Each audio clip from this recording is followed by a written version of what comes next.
Hey guys, we are here and 7 o'clock auction time tonight. I got some news I want to share with some of you that gets the notification. So I'll wait till a few jump on board. Give me a drink of my Pepsi.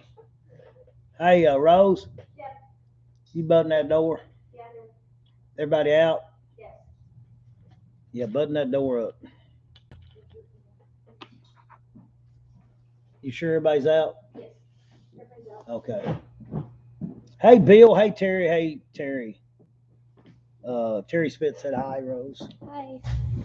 Uh, Yeah, that was easy. Hi. but I got a little bit of a breaking news story to share with everybody. Bill Horvath, you're going to have to come over to Facebook tonight. Matter of fact, plug this phone in so I can have a complete charge on that dude before. It's one of these white ones. I think it's that one. But we're going to be doing our live auction on our phone. And the problem with that, doing a live auction on the phone, I can't simulcast. Now, tomorrow night we'll be simulcasting. We're switching our auction from Thursday night to Wednesday night. Tomorrow night we'll be simulcasting on YouTube and Facebook. But because I'm going to do everything standing up, walking around up and down the aisles, the thing that we're facing right now is we got less than a month really, because I want at least a couple weeks to be able to vendors to come in here and start working on their booth that they're going to use. And we're probably going to have some permanent vendors in here, and then we're going to have vendors that's going to be here, on the weekends, every other weekend. So there'll be a variety of items every weekend at the flea market here, indoor flea market. So YouTube, we won't be on YouTube tonight. You'll have to come over to Facebook. And a lot of the items will be furniture items, but there'll be some items that's not furniture. It'll be small items that we can ship. So people like Bill or Sandra or George Clayton will be able to still buy some items tonight if they want to. And when we're walking down the aisles, Bill Horvath, you see something you want me to put up, you say, Jerry, put that item up. And within a few minutes, we'll get that item put up for you. Because we're going to walk down the aisles and we're gonna start selling stuff. I got to reduce my inventory. And we rescheduled Ruby's appointment from today because of all the bad storms all the way up I-65 to Louisville to Thursday. So that's why we're rescheduling tomorrow's night's auction to Wednesday night. So you guys have to tune into Facebook tonight. That's where we'll be live at on Facebook with my iPhone, walking up and down the aisles and selling stuff, reducing the inventory. I figure you sort of favor Ernest T. Tim a lot. You keep eating like you eat, and you're going to favor the town drunk. What was his name? Not Ernest T. What was the town drunk name on Andy Griffin? I know it as well as I know anything because I've watched about every episode. Not Harold, not Barney. Otis. Bam. It was Otis was the town drunk. So we'll be. I don't even know where I went with it. I don't even know what I was talking about Otis for. Oh, I told Tim Reels he keeps eating like he's eating. He's gonna look like Otis instead of Ernest T. He has some good eating, guys. Every evening he takes a picture with his feet propped up in the recliner, watching Gunsmoke or something. And, oh man, he's got some good meals. His wife must be a super duper cook because everything looks good every evening that he puts out there. But anyway, I just want to jump on here and tell everybody. And if you're watching this in a recording, some people probably will to see what I had to say. Otis Campbell. Now I probably couldn't have thought of his last name. I probably could have if I sat here and thought till my brain hurt, and I don't like doing that. But anyway, the auction will be only on Facebook tonight because there is going to be some furniture and maybe boxes of stuff that we're going to sell because we're planning on moving some items tonight. I'm charging my phone up, so it'll be charged, and me and Rose here in just a minute. Glad to have Rose back with us. Uh, we knocked the devil in the head and got her back, and the devil's a liar, and we're going to call him as such. So glad to have her back, and she'll be going back to work at a regular job here in a week or so. She's going to help us sort of with the inventory up here and with the dollar shed, and then we got her a good job lined up. The girl worked 7 days a week at her other job. I mean, wasn't late, didn't miss a day, didn't miss a beat, and so they can't give her nothing but good references there. And I've got a friend that I'm sure that's going to give her a good job, that she's going to succeed in life and everything. And everybody deserves second chances and third chances and fourth chances. God, if it wasn't for the second, third, fourth, fifth chances in this life with me, I don't know where I'd be at. But I'm gonna tell y'all something. Some people like to hear my stories. I got to thinking last night. My mama had 10 children. The 10th child, Lisa, she passed away at 2 weeks old. So that made me the baby, the 9th child. I was probably about 2 years old when that happened. And my mama and daddy split. Daddy split, left. And there was mama with 9 children to take care of. Nothing barely to eat or anything whatsoever. My uncle Jimmy D. Martin, mama's brother, came all the way down from Louisville, moved us off that rent house on that farm, and rented us a little house over in Boxtown, well, south side. And then we went on to live somewhere else. I was too young to remember. The first house I remember was East Main Street house that we lived in there. Then the next house, the 1 bedroom house on North 8th, we lived there about 10 or 11 years. That's where I had all my childhood memories, most of them. But I told you that to tell you this. My daddy had some really rich brothers and sisters.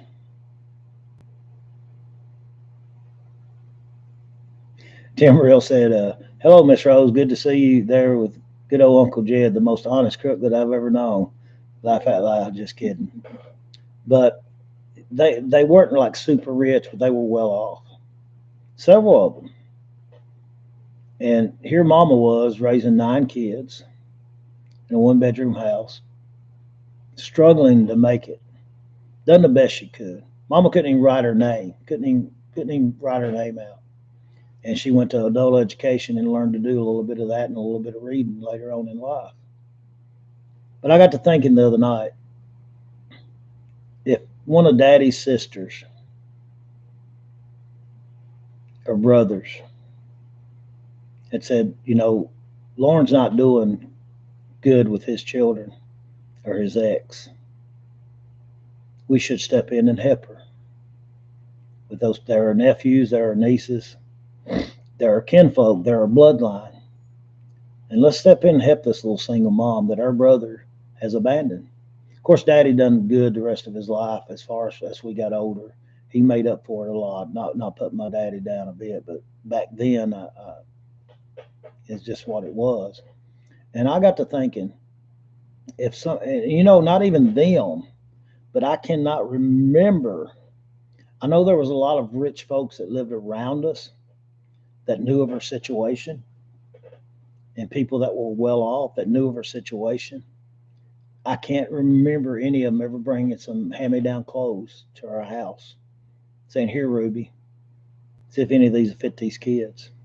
I can't remember any of them bringing food to our house, saying, "Here, Ruby, I know you're having a hard time. Here's some beans. Here's some rice. Here's this or that. Just wanted to help you feed those kids." I can't remember anybody in Scottsville coming to my poor old mama and couldn't get a job with 9 kids. I mean, who are you going to get to watch 9 kids? She done babysitting. She ironed clothes for people. She washed clothes for people. She even done babysitting for people.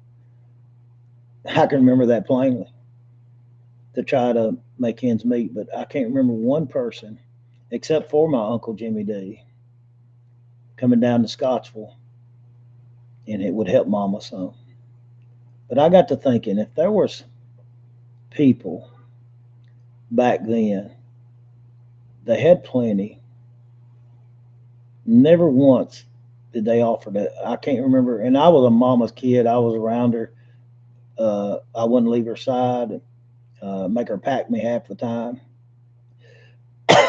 So I was around when anybody else was around mama. I didn't let nobody around mama if I wasn't there. So I can't remember no one trying to help my mother and us kids. We toughed it out. There was nights, and like I said, it wasn't mama's fault. She done the best she could. There was nights we actually went to bed with her stomach hurting. It's called hunger pains, and I know there's people that gets hungry now. They say, "Oh, I'm hungry." Uh, until you've had hunger pains, you don't know what pain is. To where you get to the point to where your stomach's hurting so bad because you're hungry. It's hunger pains, and I remember having them as a child, and I don't remember nobody in Scottsville. And I'm not putting people down. I'm just saying, what if Daddy's richer family had came to Mama's rescue, and we wore better clothes, we had better food, and they encouraged Mama uh, to further her education, or they sat down and talked with us kids and told us this is the way manners are. You open the door for a lady, you say yes sir, you say no sir. Which Mama didn't have time for a lot of that stuff.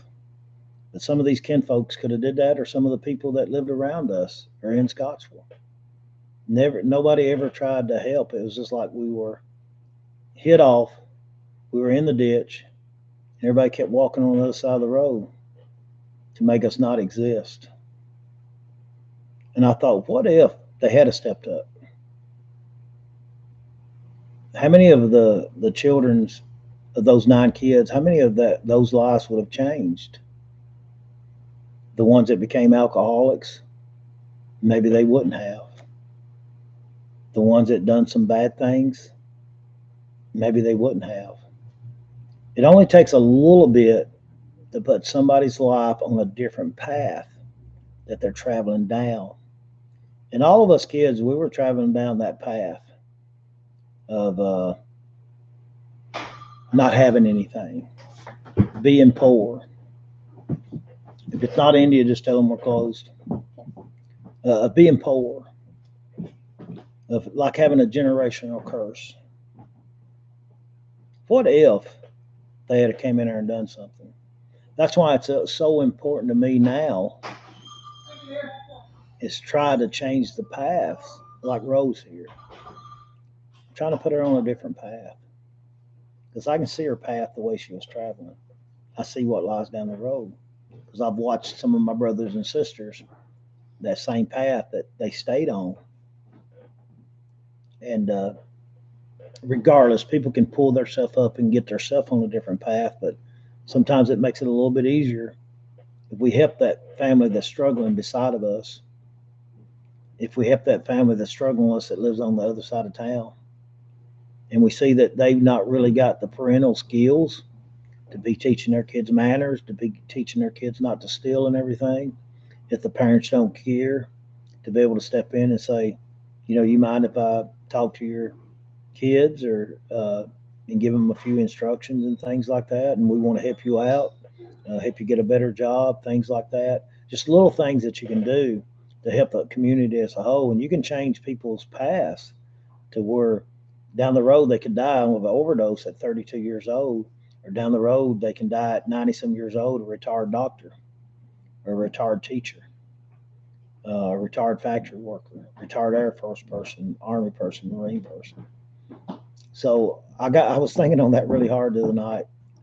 As a child, from the time I was about 3 to 10 or 11, I cannot remember having one Thanksgiving dinner, one Christmas dinner, with the turkey and the dressings and all the fixing. I can't remember that. I can't remember sitting around a table and just having loads of turkey and dressing and all the food. I guess sometimes that's why I fix so much. India says I always cook way too much. I don't know, subconsciously I do that, making sure everybody's got enough to eat.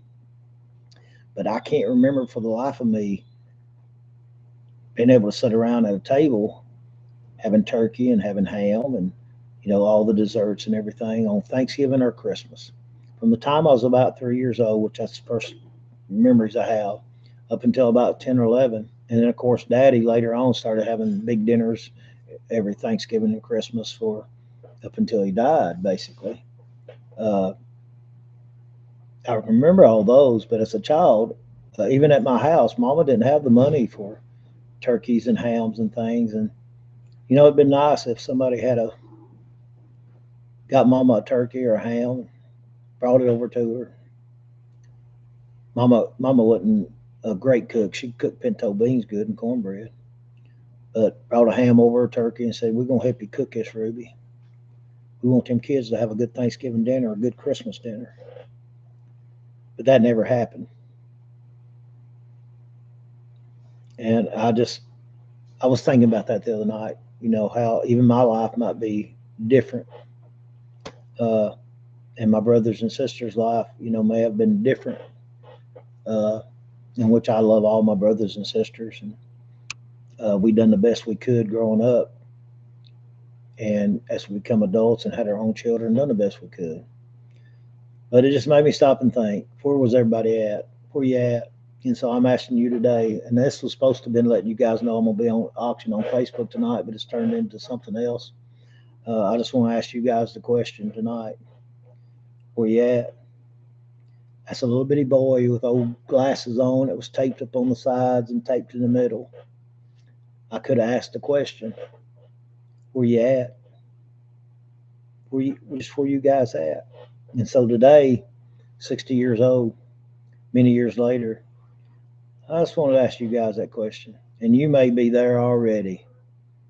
Maybe nobody don't need to ask where you at, but I'm gonna ask you where you at. Anyway, I'm gonna get off here.